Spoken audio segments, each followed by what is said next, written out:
Um,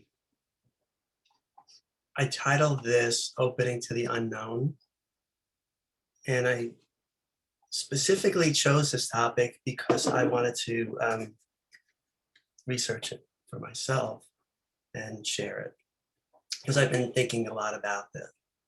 So much of what follows later in the talk is from Aura Glazer, who's a Dharma teacher and psychologist, integrating spiritual, psychological, and embodiment work. And she's an author of a book called The Call to Compassion. And then also there's from Pema Chodron and things that I read and I'll share with you all. So my apologies to Sonia if I'm starting before she's back, but I'm gonna just get going. So lately I've been noticing more and more so that my expectations of myself, especially when I'm facing difficult times, don't really fit with reality. And it's right then and there that I notice I'm caught and I get stuck. And so here's what I mean. I somehow or another expect things to go well all the time. Right away, that doesn't really make much sense, but there's an expectation. And then when things don't go so well, I quickly and reactively conclude that it's not supposed to be this way. And then I feel that I should be able to handle this thing or that. And then I expect I should be happy about it no matter what. And it's pretty unrealistic, and I think it's foolish, but yet this is what happens. And I see that it happens, and it happens a lot, not always. And then if and when things do go well, then I expect them to stay that way. And then when that changes and they're no longer going well, then I suffer because it's no longer going well. So either of these reactions, happen, and sometimes it's really obvious and it's kind of almost laughable. And sometimes it's extremely subtle and it's difficult. So I don't know if any of you can relate. If you can, nod. If you don't want to, that's okay. All right, I'm not alone. Thank you. Appreciate that. So for me, this way of thinking has been really well practiced over my lifetime. And I don't really think it's very kind, but it's very, very well practiced. It's embedded.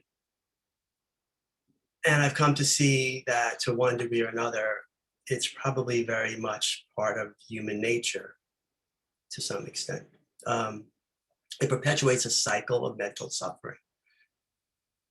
And particularly, I've noticed for me, it's a struggle that is alert to danger, any kind of perceived danger, and it's very keen to bring up fear and anxiety for me.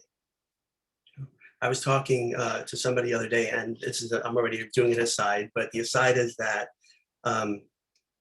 Dr. Peter Levine is the man who really kind of created the practice of trauma therapy. I really don't know too much about him, but he actually began it by noticing that animals have a different reaction than humans typically do. So if an animal loses, let's say, a wolf or a dog or somebody, some other animal comes and attacks their baby and eats or takes their baby, the animal will typically be, agitated, and then few moments later or a little bit later, they just go off and do their next thing. So, I don't know that that's completely the case in the full animal world. I'm not studied in this. I think in apes, that's not going to be the case. But in any event, the idea is there that we're holding these things. So the question is, can we move from fear-based reality, such as the one that I described for myself, to one a reality that's filled with curiosity about what's happening? And then can we have the ability to meet whatever life has to offer with an open heart? In other words, can we meet the unknown with inner peace? every unknown, every moment is unknown. We have no idea what's going on 2 minutes from now. We might think it, we have our expectations. So our conundrum as human beings is that this opening of the heart is precisely what we seek to protect ourselves from. And many times opening our hearts is the last thing that we want to do. It's just not where we want to go. And thankfully, this guy named that we call the Buddha came along and discovered a very radical approach to deal with this kind of thing. And he decided to teach it to those who were ready to listen. So I'm going to divert off into a little story. It's a Tibetan story. Maybe some of you have heard of Milarepa. In the Tibetan tradition, there's a story about a great cave-dwelling yogi named Milarepa. And the story illuminates the often bumpy road we travel in the process of releasing resistance and making peace with ourselves. So one day, Milarepa left his cave to gather firewood, and when he returned, he found that his cave had been taken over by demons. There were demons everywhere. His first thought upon seeing them was, I've got to get rid of them. And he lunges towards them, chasing after them, trying forcefully to get them out of his cave. But the demons are completely unfazed. And in fact, the more he chases them, the more comfortable and settled in they seem to be. Milarepa realizes that his efforts to run them out have failed miserably. And he opts for a new approach, and he decides, okay, I know what I'm going to do. I'm going to teach them the Dharma. If chasing them out won't work, then maybe hearing the teachings will change their mind, and maybe they'll go. So he takes his seat and begins teaching about existence and non-existence and compassion and kindness and the nature of impermanence. And after a while, he looks around and he realizes that all the demons are still there. And they just stare at him with their huge, bulging eyes, and no one is leaving. Not one. Okay, so at this point, Milarepa lets out a deep breath of surrender, knowing now that these demons will not be manipulated into leaving. Maybe, just maybe, he has something to learn from them. He looks deeply into the eyes of each demon and he bows and he says, it looks like we're going to be here together. I open myself to whatever you have to teach me. In that moment, all of the demons but one disappear. One huge and especially fierce demon with flaring nostrils and dripping fangs is still there. So Milarepa lets go even further, and stepping over to the largest demon, he offers himself completely, holding back nothing, and he says, eat me if you wish. He places his head in the demon's mouth, and at that moment, the largest demon bows low and dissolves into space. Okay, I like that story. So understanding, I think this, now I'll go on to what it sort of is about, understanding that everything we encounter, fear, resentment, jealousy, embarrassment, it's actually an invitation to see clearly where we're shutting down and where we're holding back. And at some point we realize we can't manipulate life to give us only what we want. The rug gets pulled out regularly. So what do? You know, there's a deep-seated tendency to reject the unwanted in an effort to prevent suffering. We do that all the time. It turns out that all the ways we resist actually limit our lives and brings us pain. So how do we find courage to open and to accept all of what we are and all of what is arising in our body and mind? How do we tap the confidence to live with the kind of openness and receive what's arising in the moment just as it is? Just as it is, with clarity and with kindness. How do we do that? How do we let life with all its disappointments and sorrows soften our hearts? Pema Chodron teaches extensively about this. She encourages compassion and courage to investigate our tender heart. Our tender heart, meaning when something difficult is there, one of those feelings, one of those times. stay with it as much as we can. She teaches, and she also teaches to gradually expand on it. The point to cultivate is to keep opening our heart to suffering without shutting down. There's a fine balance in there, for sure. I think it's something we have to do carefully and really, really slowly and gently. But slowly we'll learn to uncover the limitless qualities of love, compassion, joy, and equanimity, and we can learn to extend them even further. That's the promise of this type of teaching. To train in making our hearts this big takes bravery and kindness. She says, we will be softened by the sheer force of whatever energy arises, the energy of anger, disappointment, fear, etc.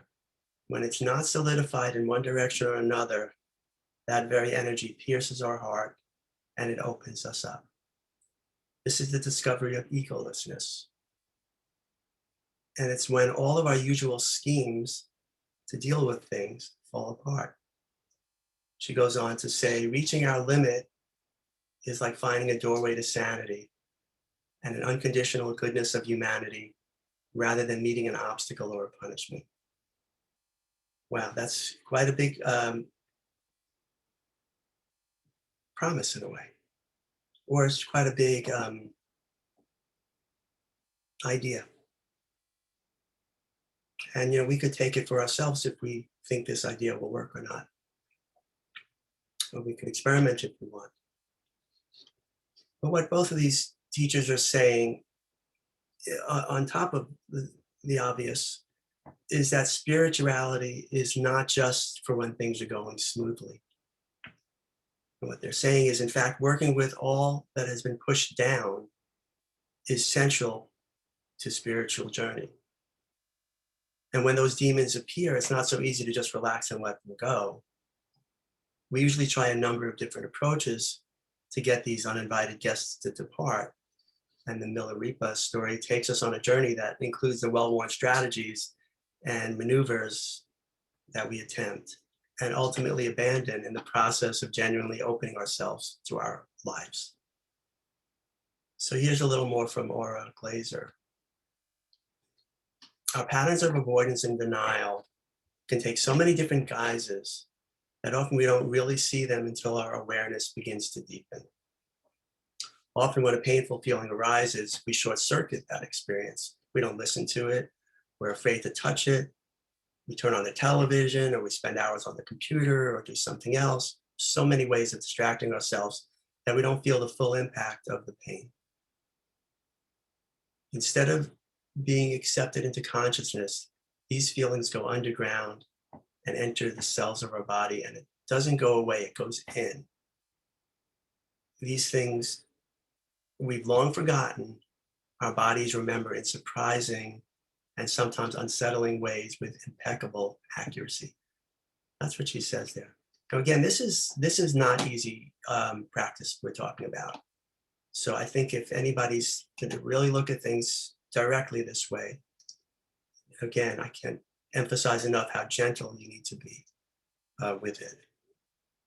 Perhaps have some outside help even. Okay, with awareness, even if we shut down, we see ourselves shutting down. That in itself begins to illuminate the territory. We may not be able to stop ourselves from doing the habitual thing, but we're watching ourselves do it. There's progress in there, I think. Most of us, when we do become aware of something unwanted in ourselves, have a knee-jerk reaction to it and do just what Milarepa first did when he saw the demons. We want to know, how can we get rid of this thing? And then we plot and we plan and we scheme and we try to remove the pain. And often we look at ways to change something outside of ourselves or change somebody else. And that's like almost like a natural starting place is to point the finger at somebody else. Look what they did or what they didn't do or blah, blah, blah, blah, blah.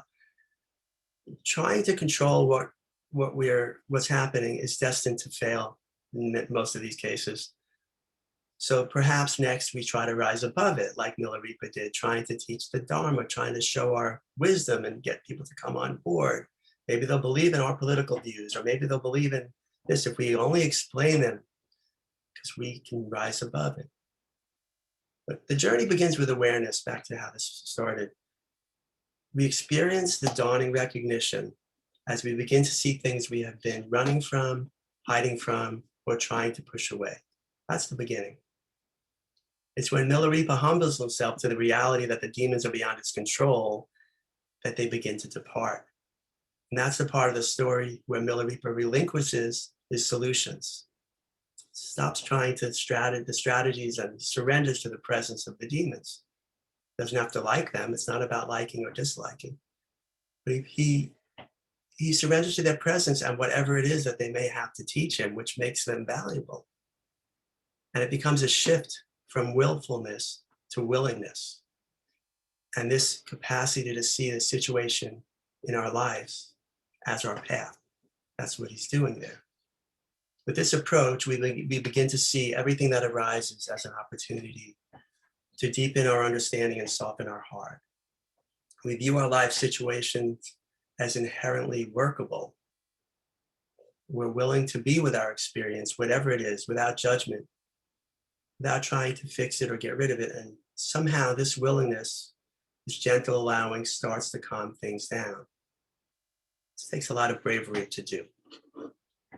In order to be with ourselves in this complete way, we need to be in contact with our inner resources of self-compassion and loving kindness. I think if we don't do that, we're going to create more pain and more suffering. Our capacity to turn towards whatever scares or repels us and remain present with it depends on our access to this inner goodness, to this resource.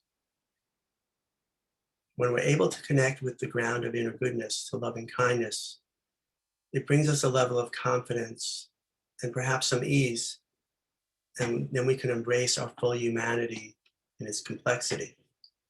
Without that, we won't be able to stay with whatever's arising. It's just too hard. We're not putting ourselves through kind of a contest to see how much we can endure. Okay, Aura says, this connection requires a bone-deep commitment to honesty. We really have to be willing to look at ourselves, and this takes guts. We aren't going to run away, even if we see a demon staring back at us in the mirror. We are going to stick with ourselves no matter what, because we're more interested in what is true than what is comfortable. And we begin to really look at our lives and ask, and let me say that again. And as we begin to look at our lives, we ask and want to know, what is this uneasiness I don't want to touch? What is this unhappiness that is always there despite all my accomplishments? What's this anxiety that's always humming beneath the surface of my life? We have the courage and strength to move toward that which we may have spent a lifetime hiding from. Our willingness to open. In our willingness to open, we're returning to a life that is waiting to be received, and that perhaps we pushed aside. Rumi said, when you embrace hurt, it becomes joy. It's kind of like an interesting twist, right? But what happens if we soften towards something that we would usually harden towards? The terrain can be highly charged, and sometimes we find we don't have the resources in a given moment to move any closer. We get overwhelmed, and our brains start melting, and our bodies hurt, and everything feels like it's crashing. So what do we do with that? We become present with that. We reconnect with our inner goodness, deepening our confidence and our well-being and a sense of basic trust. And then we try again. And what we learn is that the journey is a dynamic process. It alternates between successes and failures. And perhaps we can discover that the failures aren't dead ends. Every time we're up against the wall, we're also standing at a threshold. The invitation to open our experience, whatever it is, from moment to moment, is always there, no matter how many times we need to rediscover it. And then this ultimately can bring us to the final stage of complete letting go, where all resistance is gone, where no longer that we demand that life is on our terms. Instead, we begin living with the understanding that the source of wisdom is whatever is in front of us. It's in whatever is arising in the moment.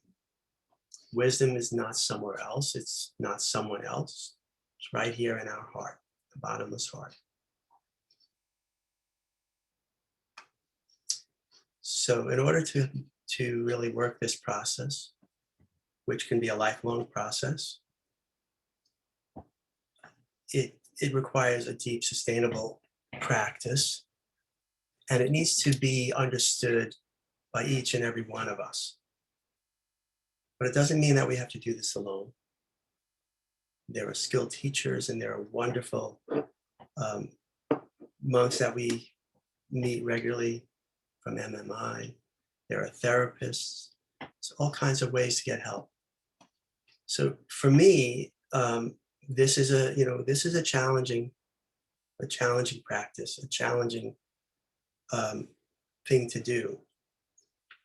And I think this journey for me began a long time ago, decades ago. And well, I guess we all have the choice if we want to explore. I think once the door opened for me, there really was no choice but to step through it.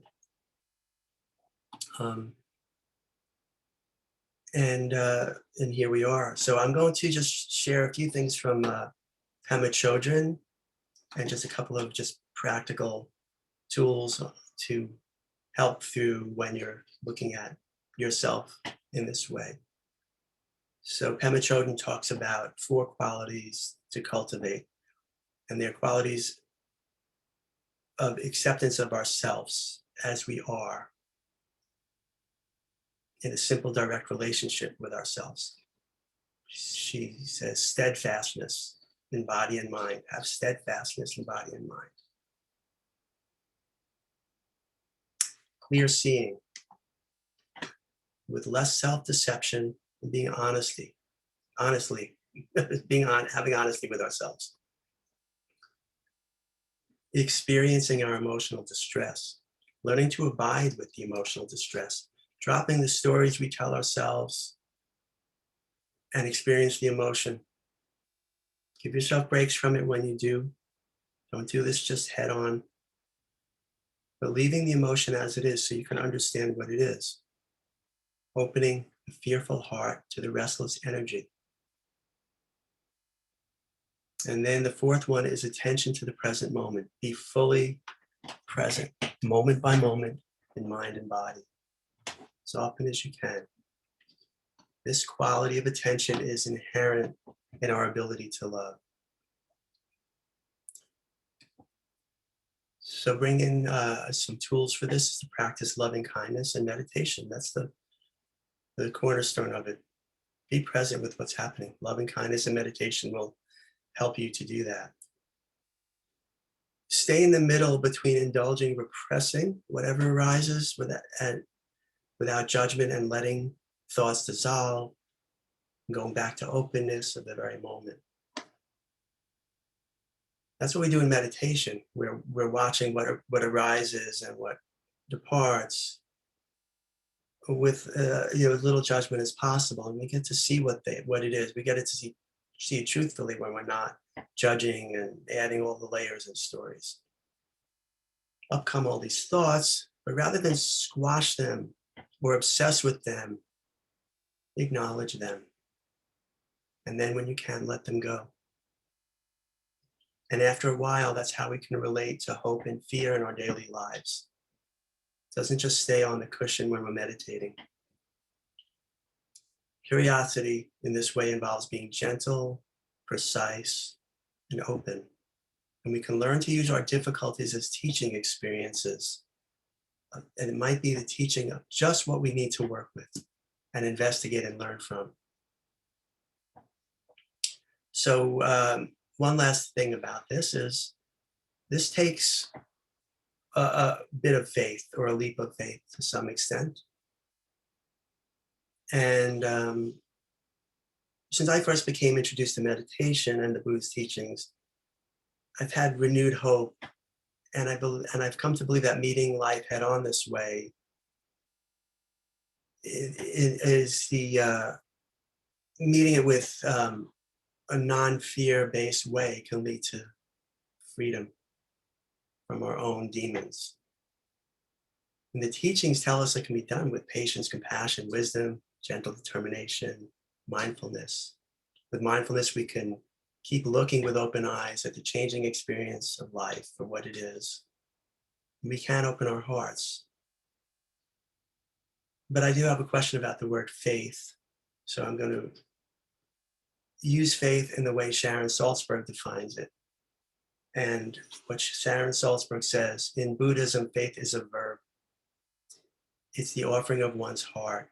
It's not a commodity we have or a commodity we don't have. It's something we do. Faith is a liberating process that deepens our wisdom as our wisdom deepens. In fact, wisdom and faith support each other. That kind of faith I can go with. And that is encouraging me to continue on this particular path. And that's what I have to share. And I hope it was useful for folks. I hope you got something from it. There's quite a lot there. So if anybody has any comments or thoughts, just let me know. Not let it sink in and choose for yourself.